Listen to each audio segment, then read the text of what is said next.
बिस्मिल्लाहिर्रहमानिर्रहीम। अस्सलाम वालेकुम। बेनकाब न्यूज़ के साथ मैं हुसैन हुसैन। चलते हैं खबरों की जानिब। वज़ीराबाद डिप्टी कमिश्नर गुजरांवाला नवीद अहमद ने वज़ीराबाद का दौरा किया और मुख्तलिफ अमूर का जायज़ा लिया। उन्होंने ADCG असिस्टेंट कमिश्नर रब नवाज चदर और CEO बल्दिया उमैर दिलदार दीगर अफसरान के हमरा मेन बाजार सियालकोट रोड के इलाकों का विजिट किया। मुख्तलिफ इलाकों में CEO उमैर दिलदार को सफाई के मामलात को बेहतर बनाने के अहकाम दिए।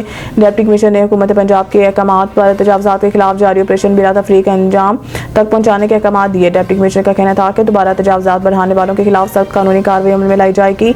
इस मौके पर शहरियों ने ADCG के ज़ेर निगरानी ऑपरेशन में इम्तियाजी सलूक बरतने की शिकायत भी की। डिप्टी कमिश्नर ने सड़कों के तरफ से हर तरह की तजावुज़ात को खत्म कराने के अहकाम दिए। डिप्टी कमिश्नर ने सड़क किनारे पौधे लगवाने और वज़ीराबाद सिटी की तज़ीन और आइश पर असिस्टेंट कमिश्नर रब नवाज चदर की काविशों को सराहा और कहा कि ऐसे इंसानी मददगार ऑफिसर मेरा फ़ख्र हैं जिनसे मेरी हौसला अफजाई होती है। डिप्टी कमिश्नर ने अस्पताल का भी विजिट किया जहाँ मरीजों की शिकायत सुने और अस्पताल इंतजामिया को हालात बेहतर बनाने के अहकाम दिए। उन्होंने डिस्ट्रिक्ट एजुकेशन ऑफिस जनाना का भी विजिट किया, टीचर की शिकायत सुनी। बादशाह असिस्टेंट कमिश्नर रब नवाज चदर ने मेन बाजारों का दौरा किया और तमाम ताजर दुकानदारों को रज़ाकाराना तौर पर हर किस्म की तजावुज़ात फौरी खत्म करने की वार्निंग्स दी। इस मौके पर अंजुमन ताजरान के सदर नासिर महमूदुल्लाह वाला, शेख बिलाल, आमिर मुश्ताक, अदनान भट्ट और दीगर भी मौजूद थे। रिपोर्ट मोहम्मद राहील अमजद, वज़ीराबाद।